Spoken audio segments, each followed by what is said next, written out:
Bab 1836, menggunakan pedang pembunuh iblis. Jubah hitam memiliki aura yang sangat maskulin. Di bawah induksi Julian, dia membudidayakan 8 segel Dao, dan kultivasinya mencapai puncak alam Dao fusi setengah leluhur, hanya satu langkah lagi untuk menjadi setengah leluhur. Mereka yang telah membudidayakan 8 segel Dao adalah makhluk yang benar-benar menakutkan. Orang sekuat itu, jika ditempatkan di alam semesta ke-12, akan menjadi eksistensi yang menghancurkan seluruh era. Julian tampak cukup serius. Selama pertempuran sebelumnya dengan Butar, Butar mengolah 9 segel Dao. Orang di depannya hanya sedikit lebih lemah dari Butar. Aku hanya tidak tahu dari alam semesta mana dia berasal. Sebab, pada level yang sama, semakin tinggi peringkat alam semesta, semakin kuat kekuatannya. Jika berasal dari alam semesta kelima atau di atasnya, Julian sama sekali bukan tandingannya. Bahkan jika dia menggunakan semua kartu asnya, dia mungkin tidak dapat membunuh lawannya. Julian tampak murung dan bertanya, siapakah kamu, dan dari alam semesta mana kamu berasal? Pria itu tersenyum muram dan berkata, dengar baik-baik, nak. Namaku Vale, dan aku berasal dari alam semesta ke-11. Mendengar ini, Julian menghela napas lega. Alam semesta ke-11 hanya satu tingkat lebih tinggi dari alam semesta ke-12. Perbedaan kekuatannya tidak akan terlalu besar ketika mereka berada pada level yang sama. Meskipun dia menghela napas lega, Julian masih merasakan banyak tekanan di hatinya. Bagaimanapun, lawannya adalah orang kuat yang telah mengolah 8 segel dan berada di puncak level semi-leluhur. Nak, keluarkan itu. Iblis mengulurkan tangannya. Aura yang kuat meledak dari tubuh. Aura ini membentuk medan magnet yang mengerikan. Julian berada di medan magnet ini dan dia merasakan tekanan yang kuat. Dia tidak dapat menahan diri untuk mengerahkan seluruh kekuatan segel Dao untuk melawan. Setelah mengaktifkan semua segel Dao, Julian menahan tekanan tersebut. Mustahil baginya untuk menghancurkan segel Dao 5 elemen sendirian dan membedakan asal mula 5 elemen. Dia mendengus dingin dan berkata, kenapa, kau yakin bisa mengalahkanku? Itu jalanmu sendiri menuju kematian. Vale berteriak keras, lalu menyerang dengan ganas. Saat dia membalikkan tangannya, prasasti yang tak terhitung jumlahnya muncul. Prasasti-prasasti ini berkumpul bersama untuk membentuk tanda telapak tangan yang mengerikan. Tanda telapak tangan ini jatuh dari langit, menghancurkan dengan kekuatan yang mengerikan. Pecahkan itu untukku. Julian juga mengerahkan seluruh kekuatannya, menggabungkan kekuatan semua segel Dao bersama-sama, dan tubuhnya bergerak ke arah yang berlawanan. Kekuatan yang mengerikan muncul dari tinjunya, dan dia melesat ke langit seperti naga raksasa. Boom! Kekosongan itu meledak dalam sekejap. Kekuatan Julian dihancurkan satu persatu oleh jejak telapak tangan. Jejak telapak tangan terus berjatuhan. Sangat kuat. Julian terkejut. Meskipun dia telah mengolah 16 segel Dao, masih terdapat perbedaan alam yang besar di antara keduanya dan terdapat perbedaan kekuatan yang besar pula. Dia segera menghindar. Boom! Jejak telapak tangan raksasa jatuh dan muncul di planet tak berpenghuni di bawahnya. Planet tak berpenghuni itu hancur dalam sekejap dan berubah menjadi pecahan-pecahan yang tak terhitung jumlahnya. Julian tahu bahwa ada kesenjangan besar antara kekuatannya dan lawannya. Jika Anda ingin menang, Anda harus menggunakan kartu truf Anda. Dia muncul dari kejauhan, menatap Vale yang berniat membunuh, sudut mulutnya terangkat, dan berkata dengan ringan, karena kamu ingin mati, maka aku akan mengabulkan keinginanmu. Pada saat ini, Julian mengaktifkan jalur ruang angkasa dan menyegel ruang tersebut dalam sekejap.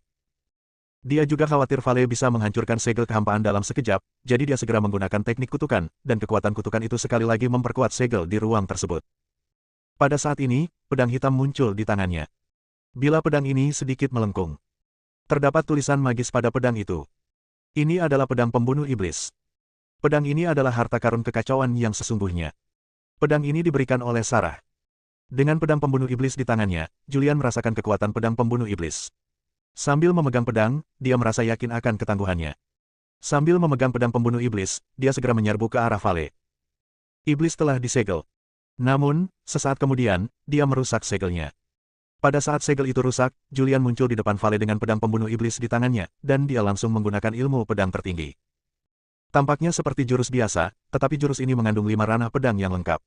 Ada jurus pedang, bayangan pedang, hati pedang, dan niat pedang.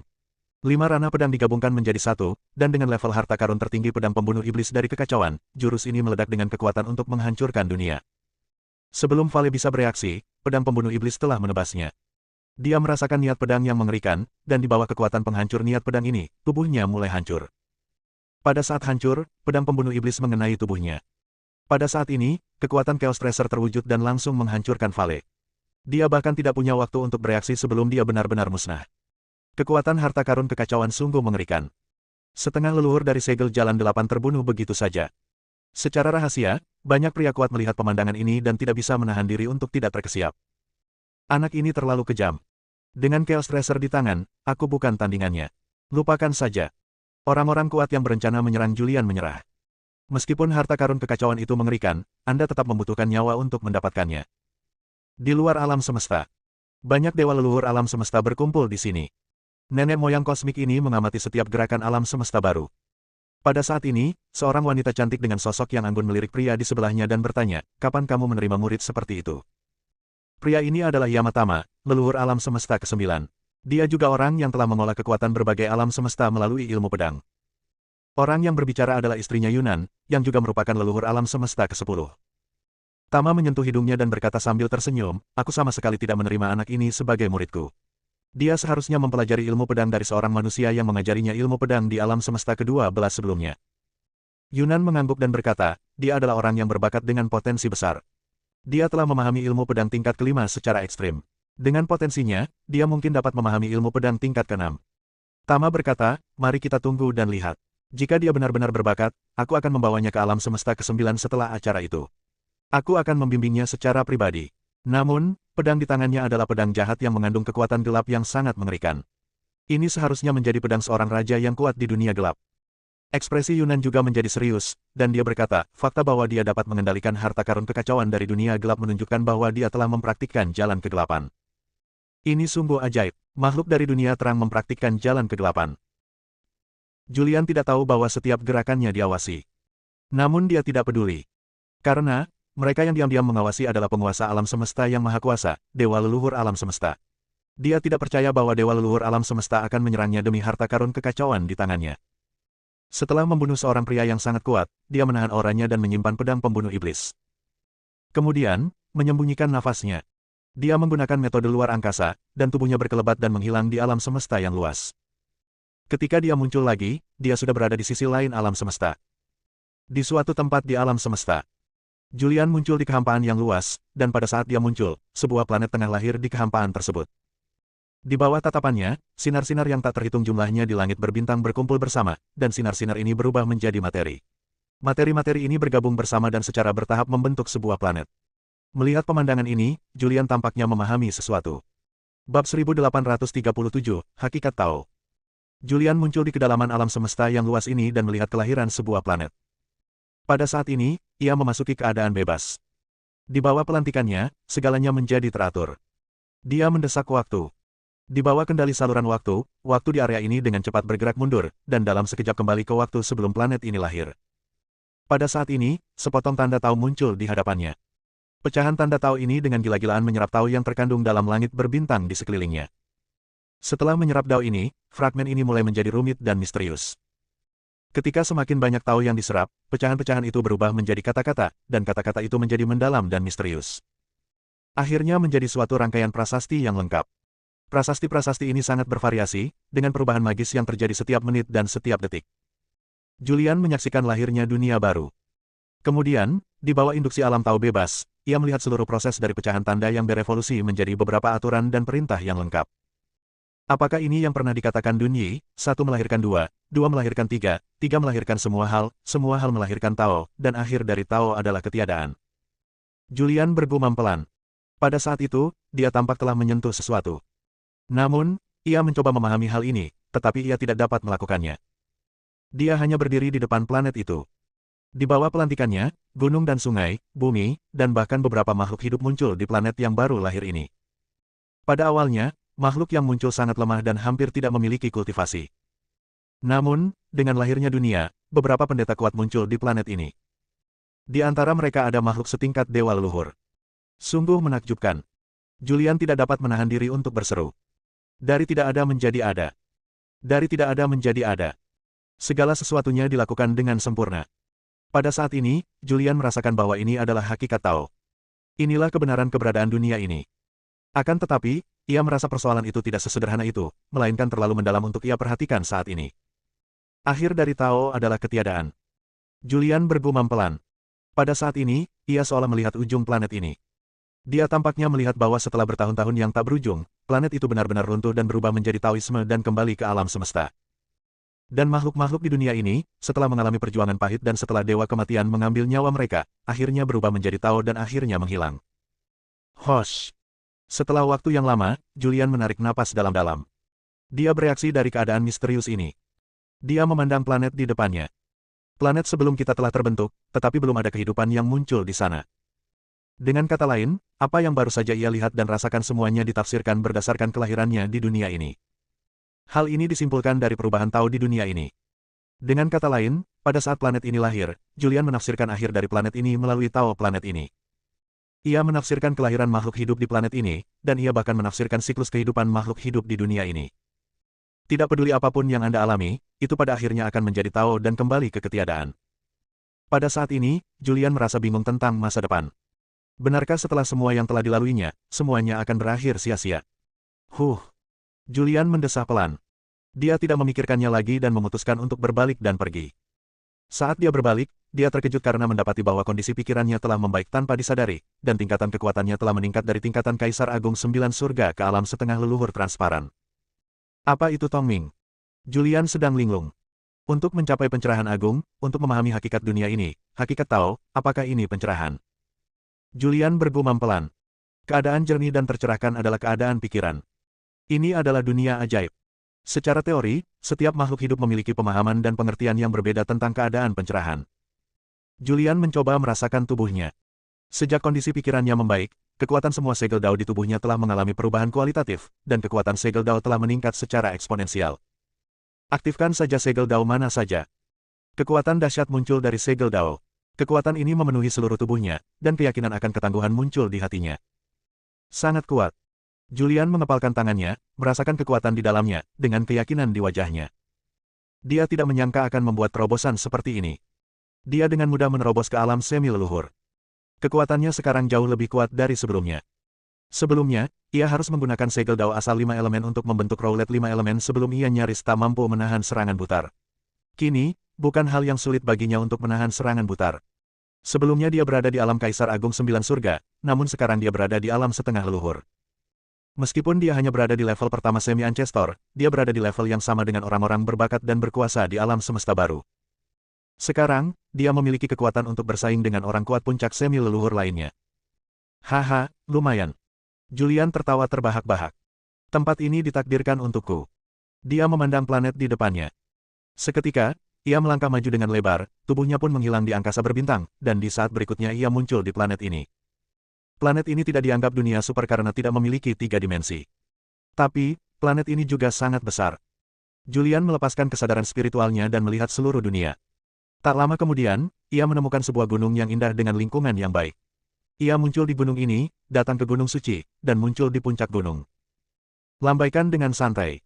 Sebuah kekuatan dahsyat muncul di telapak tangannya. Kekuatan ini memengaruhi dao langit dan bumi.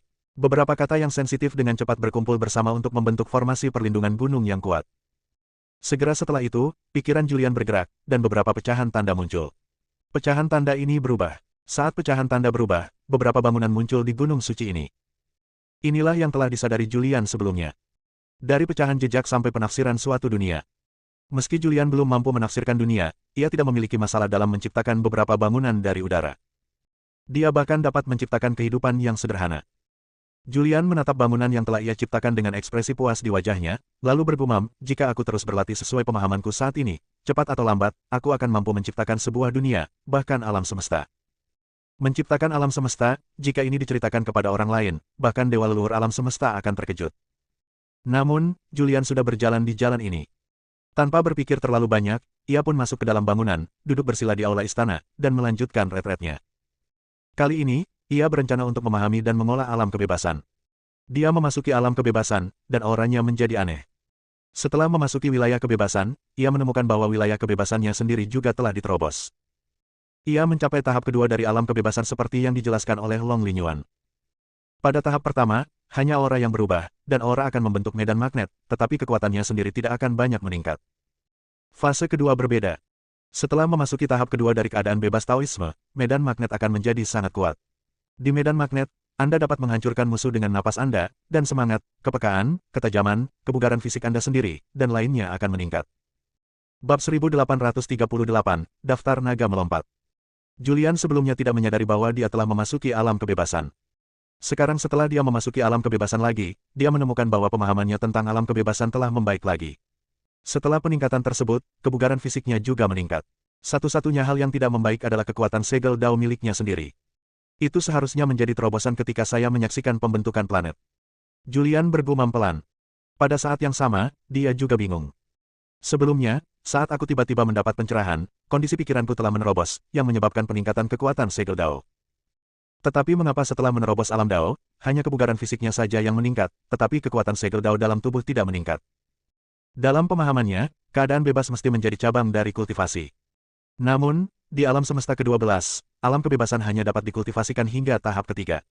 Setelah mencapai tahap ketiga, jalannya terputus, sehingga tidak mungkin untuk terus berlatih. Adapun mengapa ini terjadi, Julian belum tahu. Dia tidak terlalu banyak memikirkannya. Setelah memasuki kondisi bebas, dia memulai babak baru retret. Berdasarkan persepsinya, segala sesuatu di sekitarnya tunduk pada hukum. Tumbuhan apapun, bahkan tanah dan bebatuan di permukaan tanah dapat dimanifestasikan oleh hukum tersebut. Namun, hukum dan aturan yang diwakili oleh tanah dan batu sederhana dan mudah dipahami. Untuk beberapa tanaman, hukumnya jauh lebih mendalam, dan hukumnya terus berubah. Di luar gunung suci ini, ada beberapa makhluk hidup. Makhluk-makhluk ini sangat lemah. Menurut persepsi Julian, hukum yang diwakili oleh makhluk-makhluk ini relatif mendalam, dan terus berubah sepanjang waktu. Perubahan makhluk hidup harus sesuai dengan perubahan jalan surga. Segala sesuatu berada di bawah kendali jalan surga. Julian bergumam pelan. Sayang sekali ini bukan alam semesta ke-12. Jika ini adalah alam semesta ke-12, ia akan dapat memperoleh wawasan tentang perubahan jalan surga dan menggabungkannya dengan perubahan dalam segala hal. Dengan cara ini, ia akan dapat lebih menyadari jalan dan lebih memahami surga, bumi, dan segala hal. Dia tenggelam dalam kultivasi. Dia mengamati semua perubahan aturan dan mencoba menemukan kesamaannya. Waktu berlalu tanpa suara. Dalam sekejap mata, 10.000 tahun berlalu. Dan harta karun kekacauan dari alam api juga muncul. Ini adalah Chaos Arcana yang kuat, tongkat emas. Tongkat ini bisa besar atau kecil dan memiliki banyak variasi. Begitu tongkat emas itu muncul, hal itu menyebabkan pertarungan di antara banyak orang kuat di alam semesta.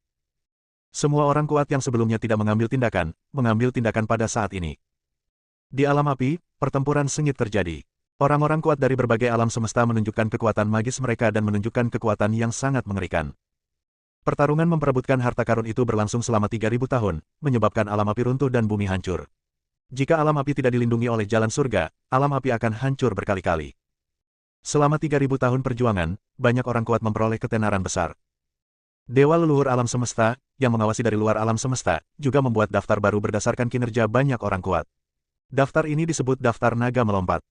Munculnya daftar naga melompat memungkinkan orang-orang kuat dari berbagai alam semesta memiliki pemahaman umum tentang kekuatan orang-orang kuat dari alam semesta baru. Di antara 100 orang terkuat di daftar naga melompat, sekitar setengahnya berasal dari alam semesta pertama, dan setengahnya lagi berasal dari alam semesta kedua. Sisanya dibagi di antara alam semesta yang tersisa. Semua makhluk setelah alam semesta ke-9 tidak memenuhi syarat untuk dimasukkan dalam daftar naga melompat. Setelah 3.000 tahun bertempur, tongkat emas dimenangkan oleh seorang pria kuat dari alam semesta pertama. Kekuatan pria kuat ini hanya menduduki peringkat kelima di daftar naga melompat, tetapi sejak ia memperoleh harta karun kekacauan, kekuatannya melonjak dari peringkat kelima ke peringkat ketiga. Dan Kei juga menunjukkan kekuatan yang sangat mengerikan. Meskipun dia tidak mendapatkan harta karun kekacauan dalam kompetisi ini, dia masih menduduki peringkat ke-8. Peringkat ini benar-benar mengerikan. Kesenjangan kekuatan antara 100 prajurit teratas dalam daftar naga melompat tidaklah terlalu besar.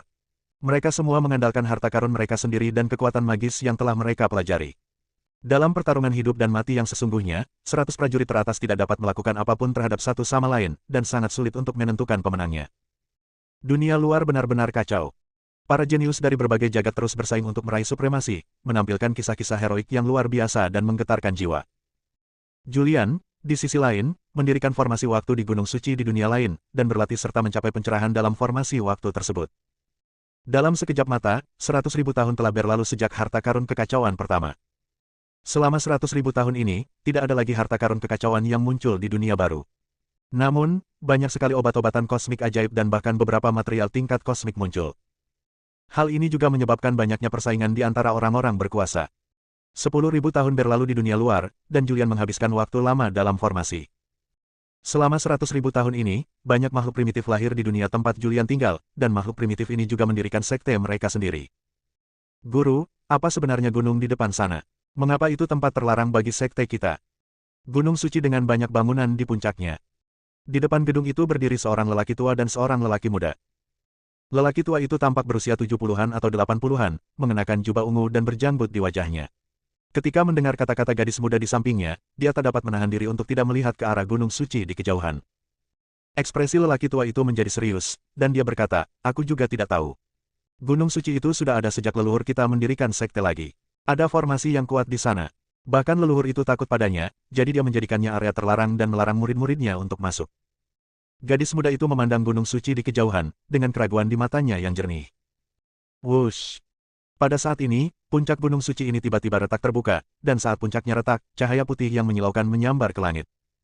Saat cahaya putih muncul, suatu kekuatan dahsyat terwujud. Lalu, sebuah benda meluncur keluar dari dalam tanah. Benda itu jatuh dari langit, mendarat di depan gadis muda itu, dan melayang di depannya. Gadis muda itu membelalakan matanya, tampak terkejut dan bingung. Gadis itu mengenakan gaun putih dan tampak berusia sekitar 18 atau 19 tahun. Wajahnya penuh kolagen. Meskipun tampak muda, ia memiliki bentuk tubuh yang bagus, dengan bagian depan yang lurus dan bagian belakang yang melengkung, serta tubuh yang anggun. Dia memiliki tubuh langsing, tanpa aura duniawi pada tubuhnya, dan memancarkan aura peri. Gadis muda itu menatap apa yang muncul di depan matanya. Ini adalah syal kasa putih. Sebuah kerudung berkibar di depannya, di atasnya mengalir beberapa kata misterius, memancarkan cahaya putih samar. Gadis muda itu tak dapat menahan diri untuk tidak mengulurkan tangan untuk mengambilnya, memegangnya di tangannya, lalu menyampirkannya di bahunya. Syal itu berkibar di kedua sisi bahunya, membuatnya tampak lebih bersemangat. "Tuan." Dia memiliki senyum cerah di wajahnya.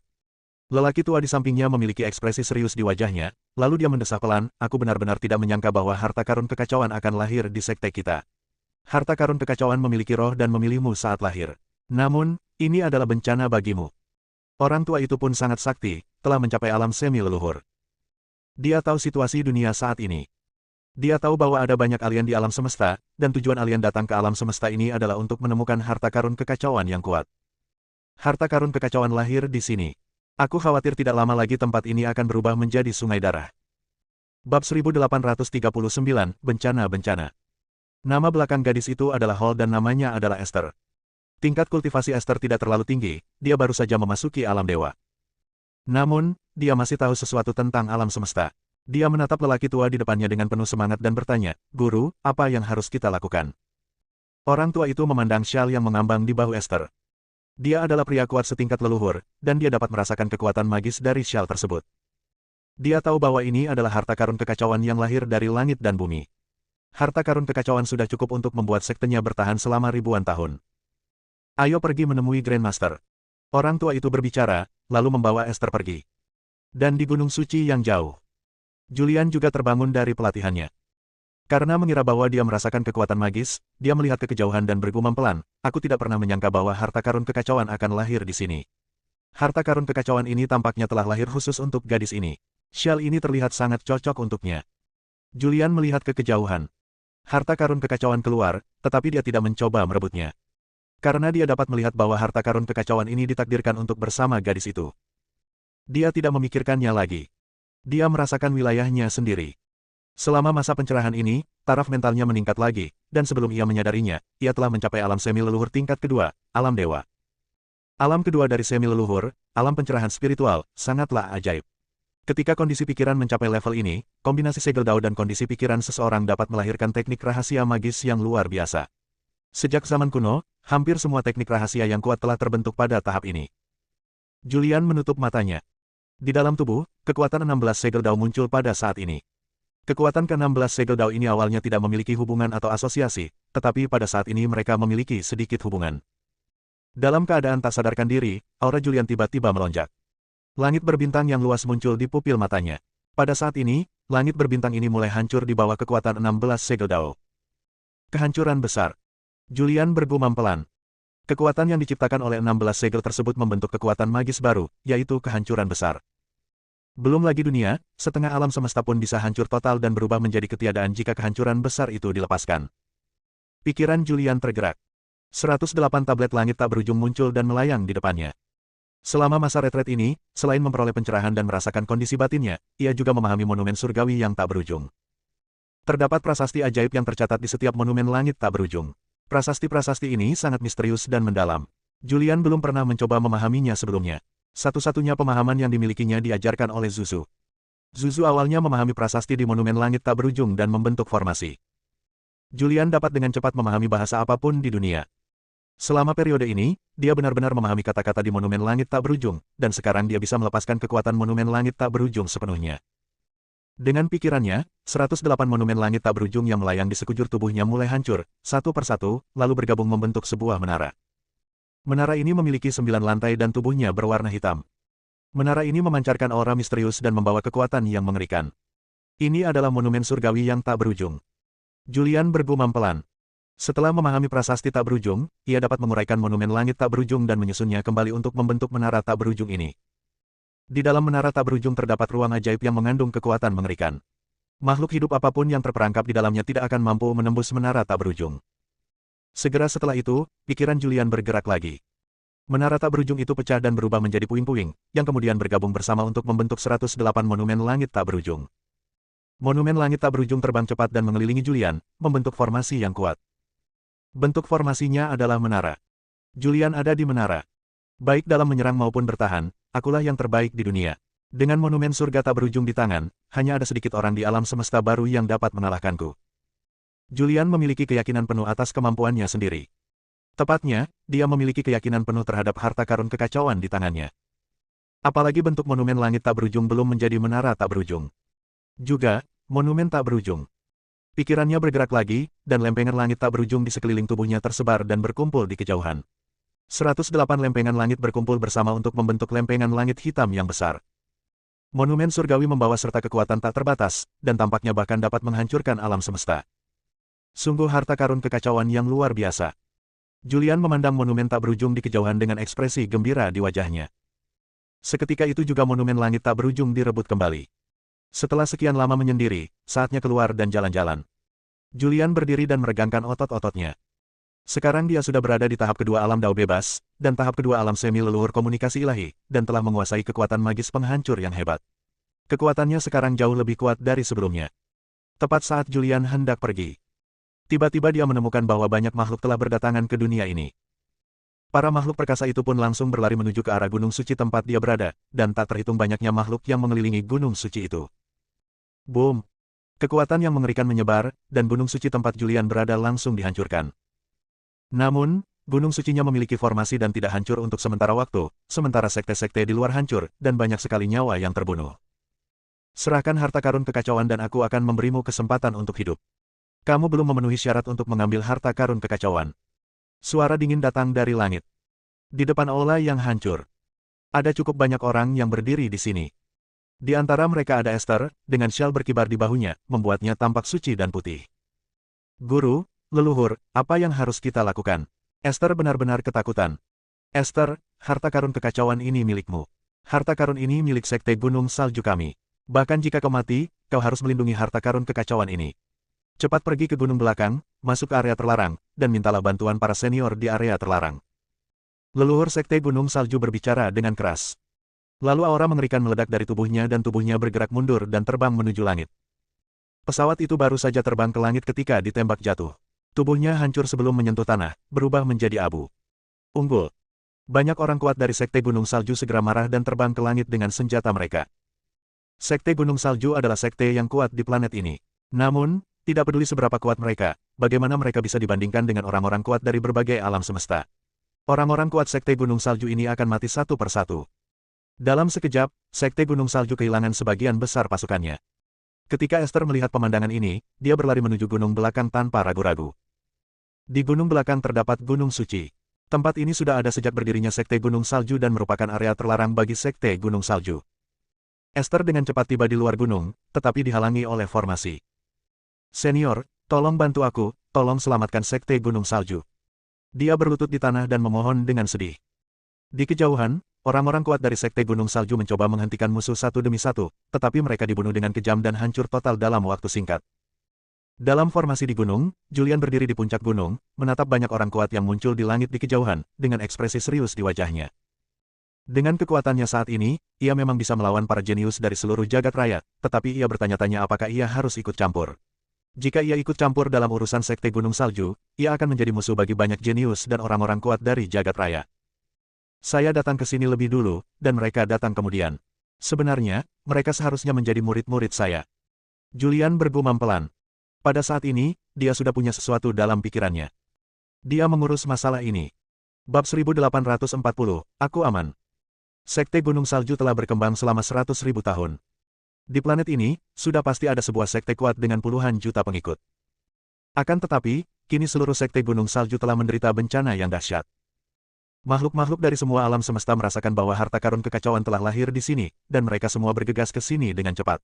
Untuk merebut harta karun itu, mereka langsung menghancurkan sekte Gunung Salju. Pada saat ini, Esther adalah satu-satunya yang tersisa di sekte Gunung Salju. Wus wus wus. Banyak makhluk jatuh dari langit dan muncul di luar reruntuhan. Namun mereka tidak bertindak gegabah. Karena mereka semua bisa melihat keajaiban formasi di depan. Pastilah itu adalah pekerjaan seorang ahli formasi super yang membuat formasi ajaib dan kuat seperti itu. Setelah melihat pemandangan ini, Julian memutuskan untuk mengurus masalah tersebut. Dia mempraktikkan sebab dan akibat. Dia mengasingkan diri di sini sebelum bergabung dengan Sekte Gunung Salju. Di matanya, Sekte Gunung Salju adalah murid-muridnya.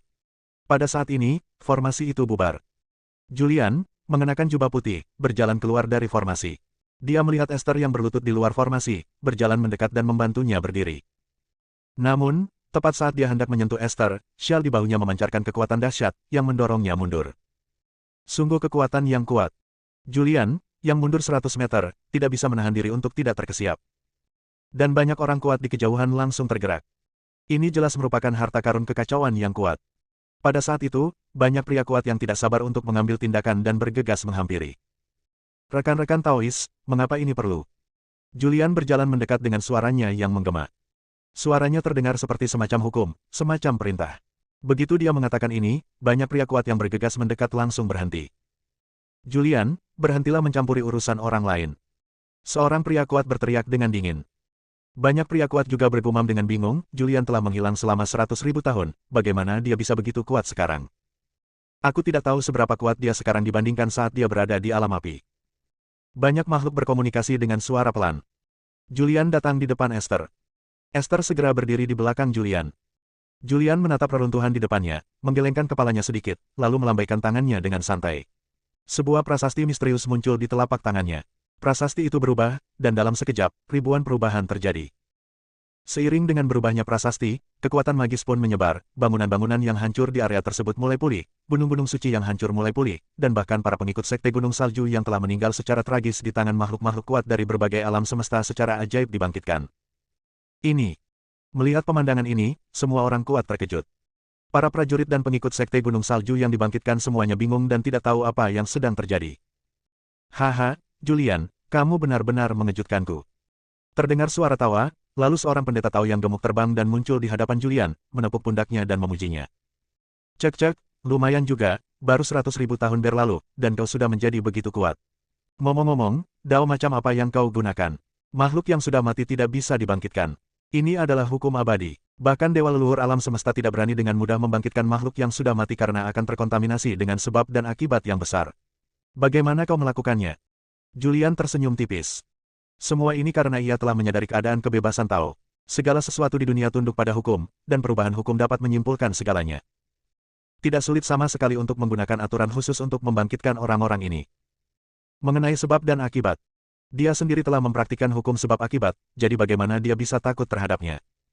Dia menatap banyak orang kuat di kejauhan yang tercengang, dan berkata dengan keras, semuanya, silakan pergi sekarang.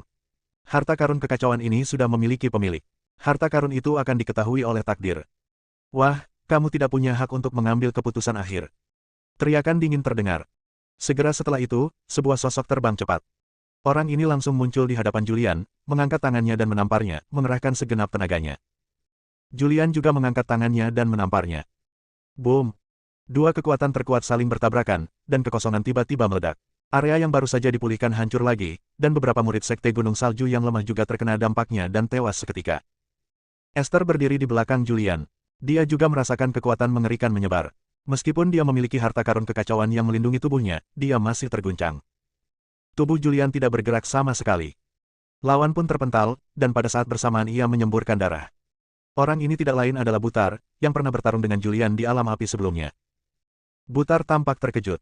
Kamu, bagaimana mungkin? Ada ekspresi tidak percaya dalam ekspresinya. Baru 100.000 tahun, bagaimana mungkin?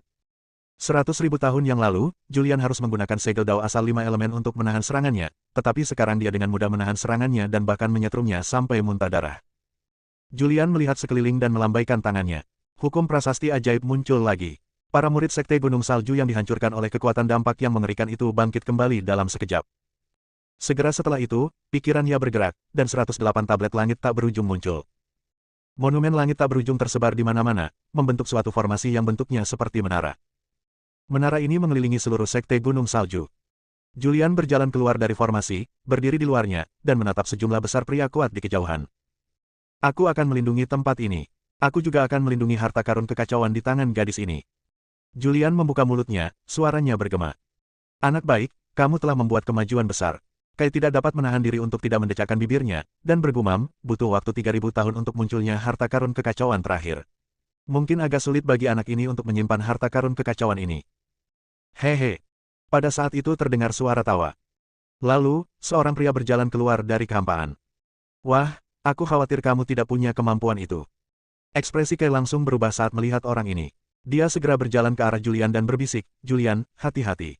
Orang ini berada di peringkat ke-10 dalam daftar naga melompat. Peringkat naga melompat. Julian sedikit tertegun. Kai mengangguk, lalu berkata, pertempuran untuk kelahiran harta karun kekacauan alam api berlangsung selama 3.000 tahun.